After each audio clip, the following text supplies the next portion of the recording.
नारायणं नमस्कृत्यं नरं चैव नरोत्तमं देवीं सरस्वतीं व्यासं ततो जयमुदीरयेत्।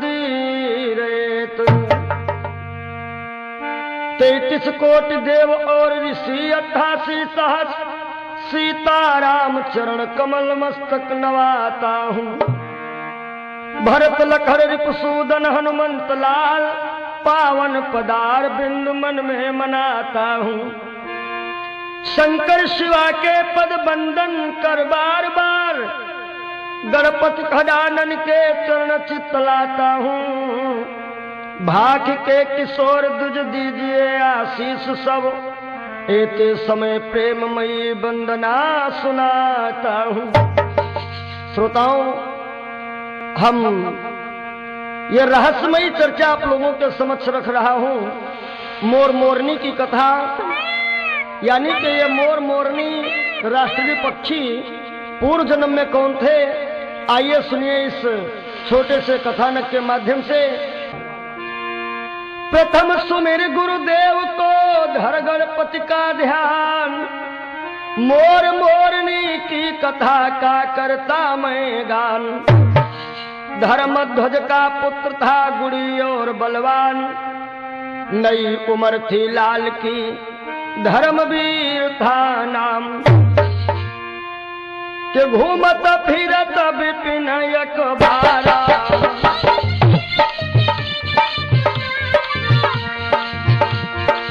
घूमत फिरत विपिन एक बारा। ये धर्मवीर नाम का लड़का जो है एक बार एक विपिन में घूमने के लिए जाता है, जहां पर एक माता रानी का विशाल मंदिर बना हुआ है और उस मंदिर के सामने एक बड़ी सुंदर कन्या बैठी है, माता रानी का गुणगान कर रही है। आज धर्मवीर ने जब उस लड़की को देखा तो धर्मवीर का मन जो है उस लड़की की तरफ खिंच जाता है। होता क्या है, घूमत फिरत विपिन एक बारा,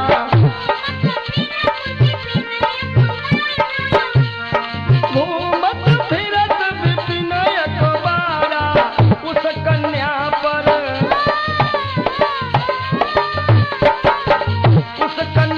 पर दृष्टि डारा।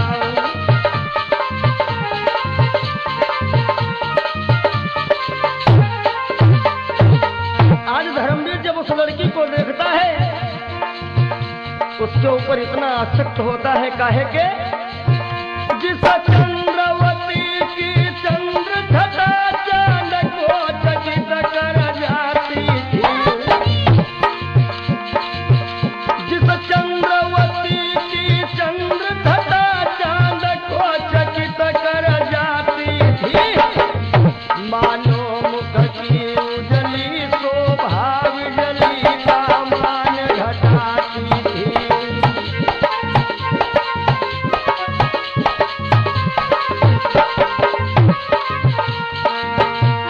मंदिर के द्वारे पर कन्या मां से अरदास लगाती थी और विनती करती थी, बार बार यह गीत मनोहर गाती थी।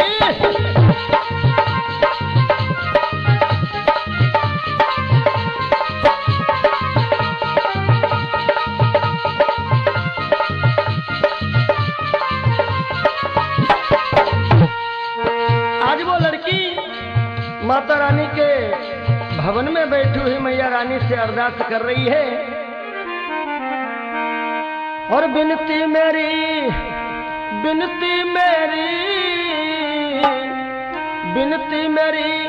स्वीकार करो अम्बे मैया, अम्बे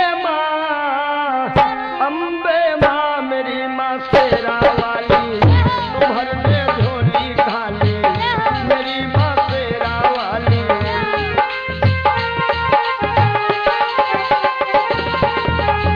मोरे मनोरथ जानहुनी के बतहु सदा उर सब ही के।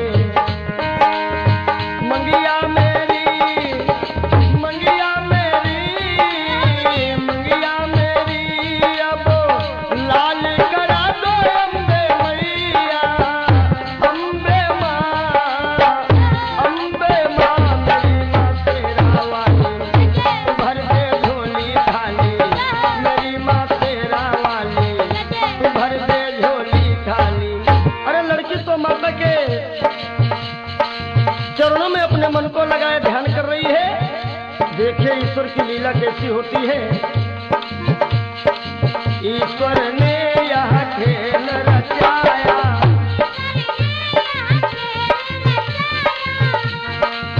ईश्वर ने यह खेल रचाया,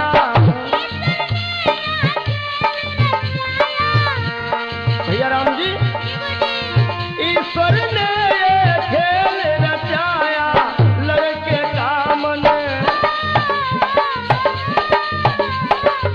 लड़के का मन उस पर आया।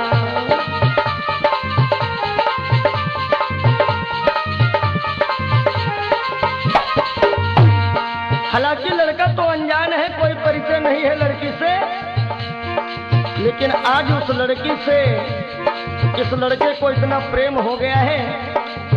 और भैया प्रेम की बात तो आप लोग जानते ही हैं। प्रेम की बात जमाने से निराली देखी, प्रेम से प्रेम की फलती हुई डाली देखी। प्रेम ही पैर की दीवार बना देता है,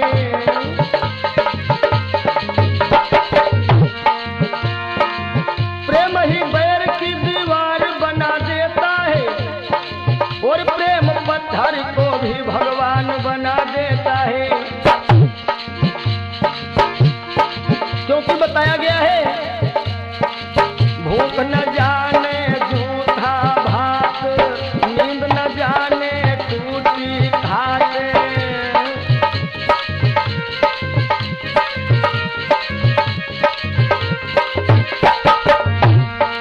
भूख न जाने जूठा भात, और नींद न जाने टूटी घाट। प्रेम न जाने जात कुजात,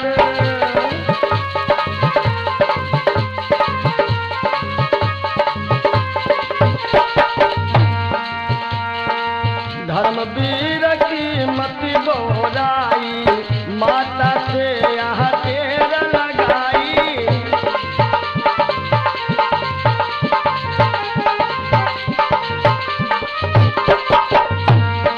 आज धर्मवीर बोरा जाता है, उसके ऊपर इसका भूत सवार होता है, और होश को भुला करके जोश में माता रानी से कहता है, कसम खाता है, हे मैया, मेरी एक विनती स्वीकार करो। यदि तुम में कोई शक्ति है तो मेरा उस कन्या से विवाह करा दो। मैं कसम खाता हूं, जिस दिन अपने इन हाथों से उस कन्या की मांग में सिंदूर भर दूंगा, तो उसी दिन मैं अपने शीश को तुम्हारे चरणों में चढ़ा दूंगा। जिस दिन अपने कर से इसके सर में सिंदूर लगा देंगे, हे मेरी मैया, जिस दिन अपने कर से इसके सर में सिंदूर लगा देंगे, तो उसी रोज तेरे दर पे हम अपना शीश चढ़ा देंगे।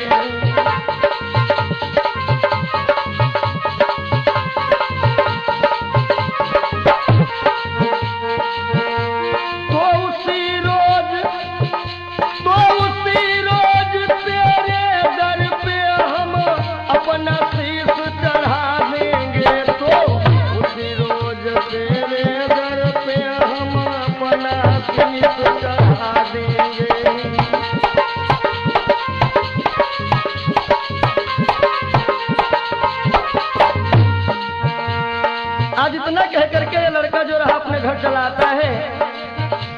और मित्रों याद रखें कि 24 घंटे में एक बार सरस्वती सबकी जबान पर आती है, यानी कि इससे ये हम आप लोगों को ज्ञान मिलता है कि जब भी बोले थोड़ा सोच विचार करके बोले। आज धर्मवीर अपने बाप के सामने आया और बेहाल बैठा हुआ है। धर्मध्वज कह रहा, बेटा धर्मवीर बड़ा उदास बैठे हो, बात क्या है? धर्मवीर रोने लगा, पिताश्री मैं विवाह करूंगा तो उसी लड़की के साथ में करूंगा, नहीं तो मैं आत्महत्या कर लूंगा। आज धर्मवीर का पिता धर्मध्वज बड़ा बेचैन होता है कि धर्मध्वज कन्या घर आए,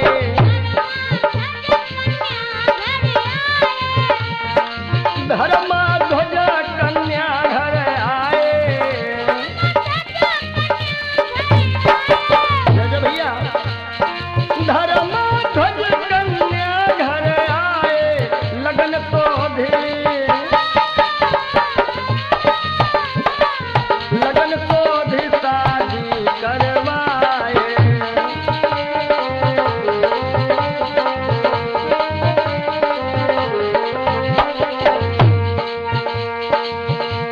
आज धर्मध्वज उस लड़की के घर पे जाते हैं, विवाह की सारी तैयारियां हो जाती हैं।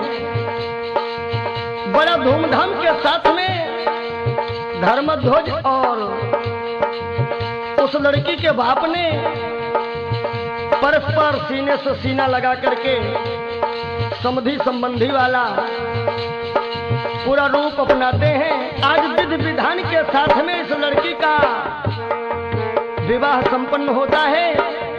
आज देखेंगे कि लड़की की विदाई हो रही है। जब कन्या की भई है विदाई, साथ चला कन्या कर भाई।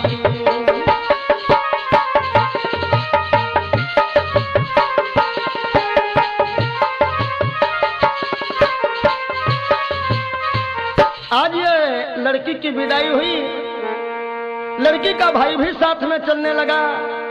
अब जरा ध्यान देंगे कि देखिए 3 लोग जा रहे हैं, ये नवयुवक धर्मवीर और उसकी पत्नी और धर्मवीर का साला यानी लड़की का भाई। होता क्या है कि माता का मंदिर नियर आया,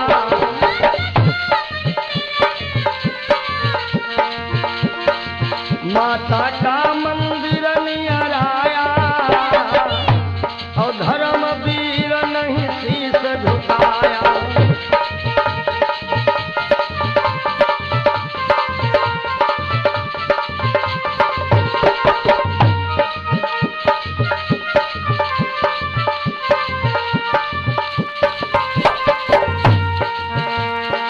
माता रानी ने विचार किया कि मैंने इसकी मुराद तो पूरी कर दी है, लेकिन ये तो हमें भूल करके और जा रहा है। सर काटना तो अलग रखो, सर झुकाने भी नहीं आ रहा है। क्योंकि ऐसा होता है ना,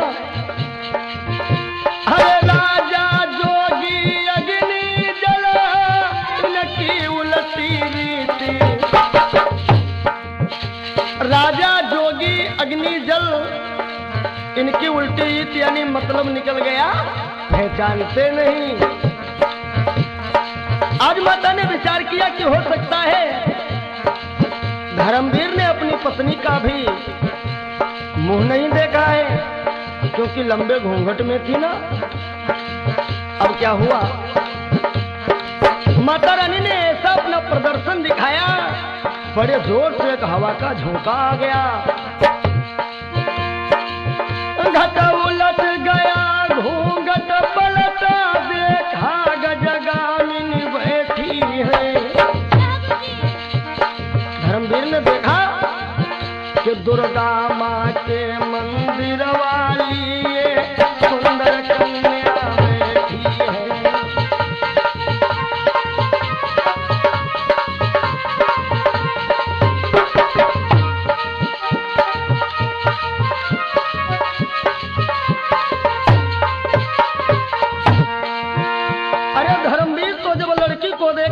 उस मंदिर को देखा, विचार करता है ये वही मंदिर है और ये वही लड़की है। धर्मवीर अपने साले से कहता है कि तुम अपनी बहना के पास में बाहर ही बैठो और हम थोड़ा मंदिर को जाते हैं। धर्मवीर मन में घबराया, भैया राम जी, धर्मवीर मन में घबराया,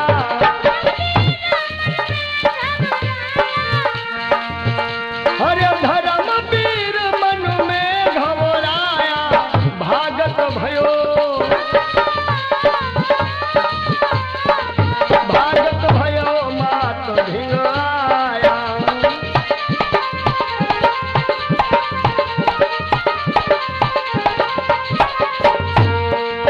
आज धर्मवीर माता के सानिध्य में आया और कहने लगा, मैया भाई ये शादी विवाह तो किस्मती खेल है और हमारी किस्मत में वो लड़की थी तो हमें मिल गई, अब मैं शीश तो चढ़ाऊंगा नहीं।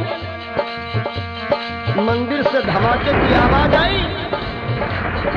माता रानी कहती है, धर्मवीर याद रख, यदि तू मेरा खप्पन नहीं भरेगा तो तेरा सारा परिवार में नष्ट करके रखूंगी। हाय हाय, धर्मवीर इतना घबरा गया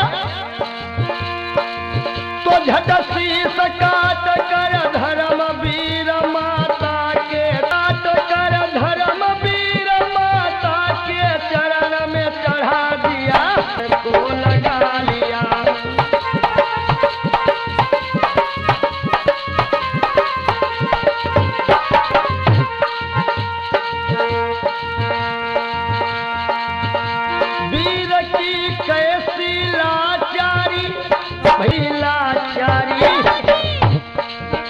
मेरी शेरा वाली माँ तो तुम्हारी महिमा है न्यारी।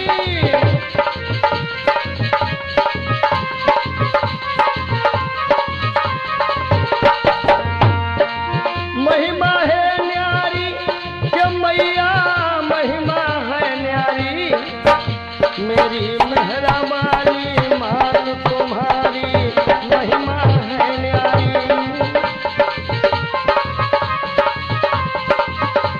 और इधर भागवत प्रेमियों, जब काफी समय हुआ धर्मवीर बाहर निकला। आज वो लड़की मन ही मन सोच रही बात क्या है, पति देवता अभी तक नहीं आए। लड़की ने अपने भैया से कहा कि भैया अरे जाके देखो तुम्हारे बहनोई अभी तक नहीं आए हैं। और आज जब इस लड़की का भाई मंदिर के अंदर जाता है, गजब हो गया। तब कन्या ने भाई भेजा, देख खून फट गया कलेजा।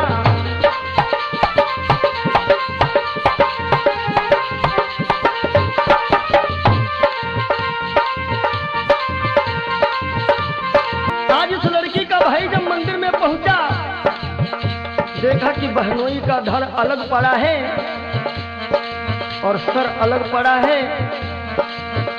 बेचारा भाई फूट फूट करके रो रहा है। अरे मन में सोचा तब भाई ने, हाँ विधना क्या उत्पात, तब भाई ने हाँ विधना क्या उत्पात किया। और सोचेगी मैना मन अपने भाई ने पति को मार दिया।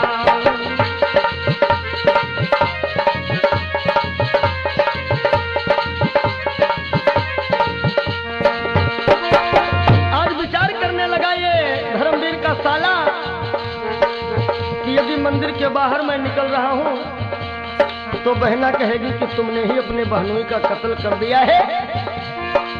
इसलिए के तलवार उठाकर भाई ने अपने भी शीश को काट दिया। वाह रे माता रानी तेरी लीला। तलवार उठाकर भाई ने अपने भी शीश को काट दिया।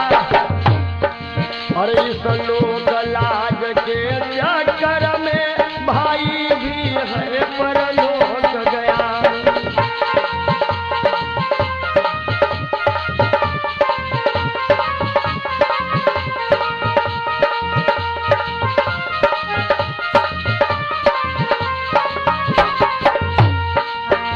और जब भैया भी मर जाता है, लड़की ने देखा कि मंदिर के बाहर खून की बड़ी विकराल धार निकली।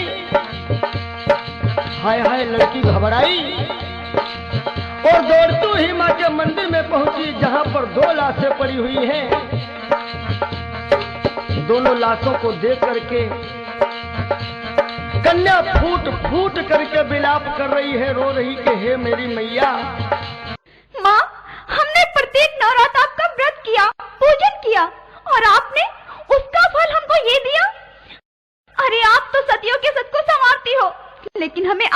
चला कि आप सतियों के सत को बिगाड़ती भी हो। अरे मेरी मैया सुनो। और जही दिन हो त सुहागन नारी,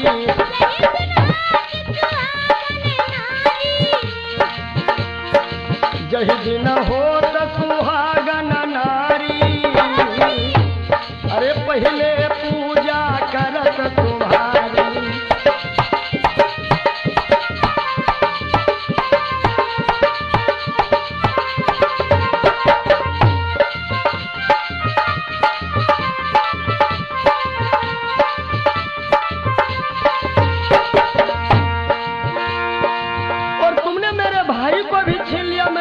को भी छीन लिया। मैया, बिना पति के मेरा जीवन जीना तो बार बार धिक्कार है, क्योंकि एक पत्नी के लिए पति क्या है सुनेंगे जरा। अरे पति तन मन धन पति श्रृंगारा, भैया राम जी, पति तन मन धन पति श्रृंगारा, पति पत्नी जीवन आधारा,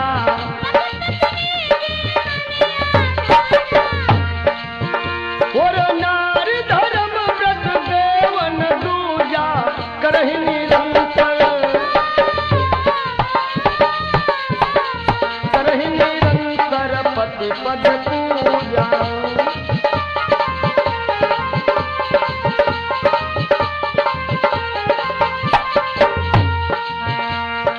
पति बिन सोनी मांग पुत्र बिन घर है सोना,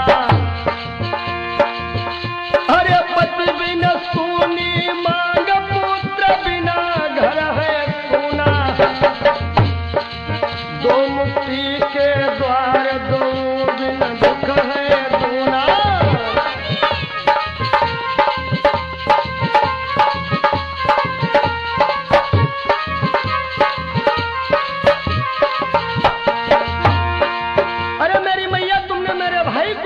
अकेला ही भाई था और मेरे पति को भी छीन लिया है, तो याद रखो मेरी मैया। अरे मेरी मैया सुनो, यदि आपका खप्पर इन 2 लाशों से नहीं भरा है तो तीसरी लाश हमारी होगी माँ, हमारी होगी। अरे कन्या कर में खड्ग उठाई,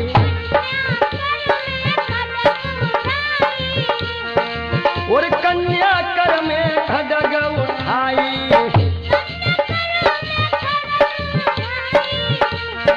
भैया राम जी, कन्या कर में खड्ग उठाई, मंदिर से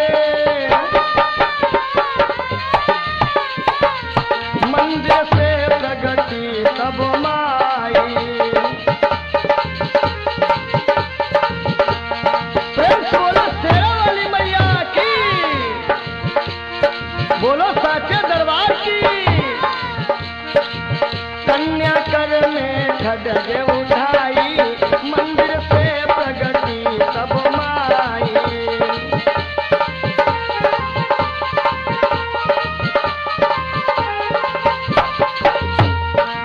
आज माता रानी प्रकट हो गई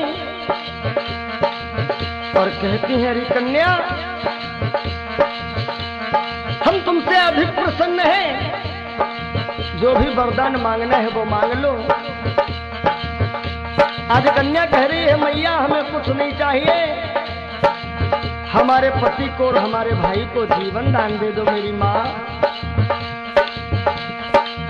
आज माता रानी कह रही है, जाओ कन्या, मैं तुम्हारी मुराद पूरी कर रही हूं। कथा प्रेमियों, आज वो लड़की जो है दोनों सरों को उठा करके दोनों धड़ों से जोड़ती है, ये दोनों जिंदा हो गए, मगर कन्या विद्वानों से प्रश्न कर रही है, पूछ रही है, किसके साथ आज मैं जाऊं,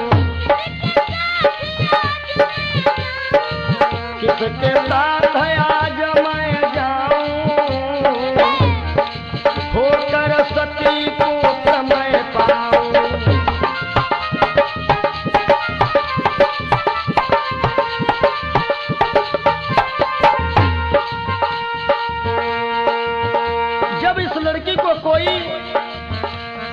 उचित सलाह देने वाला नहीं मिलता है। तो आज ये लड़की माता रानी के मंदिर में आकर के और पुनः मैया रानी से प्रार्थना करती कि हे मेरी मैया, कि दुश्मन है सारा जमाना, हे अम्बे मैया हमें ना भुलाना। दुश्मन है सारा जमाना, हे अम्बे मैया हमें ना भुलाना।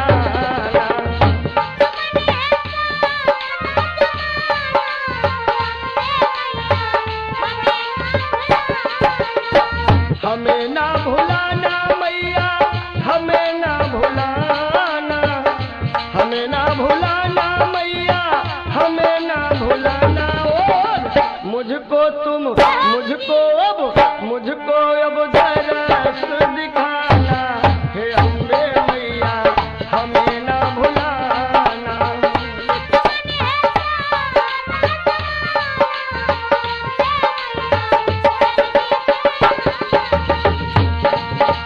और हे मेरी मैया, अपने सारे हो गए पराए, क्योंकि बनी के चेहरे पे लाखों निशान होते हैं, और जब बनी बिगड़ जाती है तो दुश्मन हजार होते हैं। अपने सारे हो गए पराए, कोई नहीं मैया प्यार जताए, कोई नहीं मैया प्यार जताए।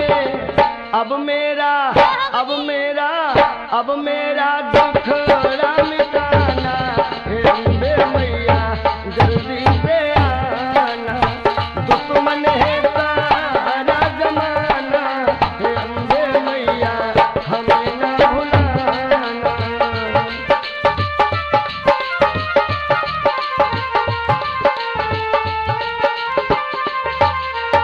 आज माता रानी इस प्रकार उस लड़की की विनती को जब सुनती है, आज प्रसन्न हो गई, और माता रानी बड़ा सुंदर सा रास्ता दिखाया है। कैसे कि तब माता ने राह दिखाई,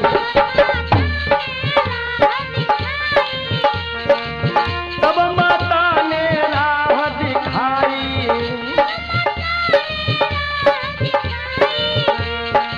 तब माता ने राह बताई।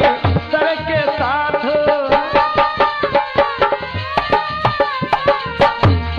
साथ सती हो जाए।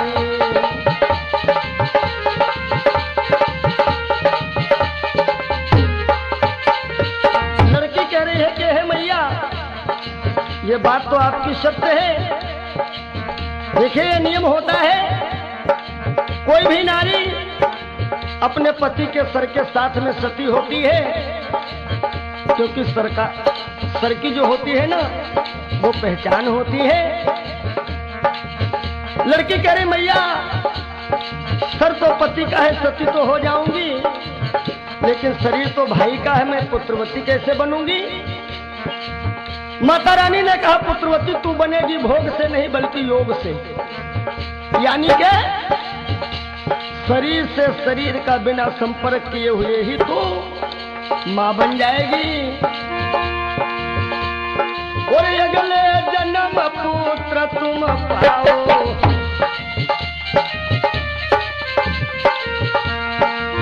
अगले जन्म पुत्र तुम पाओ, और दुनिया को कुछ योग सिखाओ।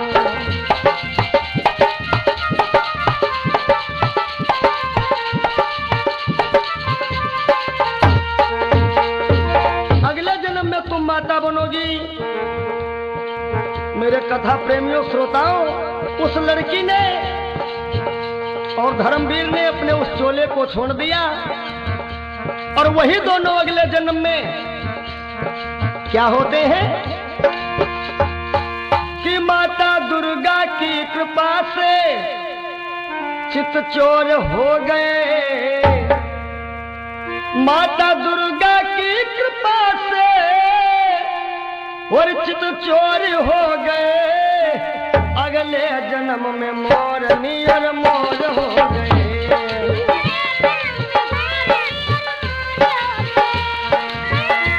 माँ दुर्गा की कृपा से चित चोर हो गए। अगले जन्म में मोर नियर मोर हो गए। हाय मोर हो गए।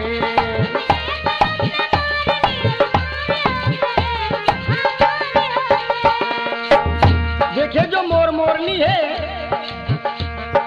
इनके जब बच्चे होते हैं भोग से नहीं बल्कि योग से, यानी शरीर से शरीर का संपर्क नहीं होता है। इसीलिए भगवान श्याम सुंदर मुरली मनोहर, इनके मुकुट में मोर का पंख लगा हुआ है। मोर का पंख मतलब योगी का प्रतीक है। मोर का पंख, ब्रह्म भी भोगी नहीं है, योगी है। ठीक इसी प्रकार मोर पक्षी भी भोगी नहीं है बल्कि योगी है। भगवान के घर दे रहे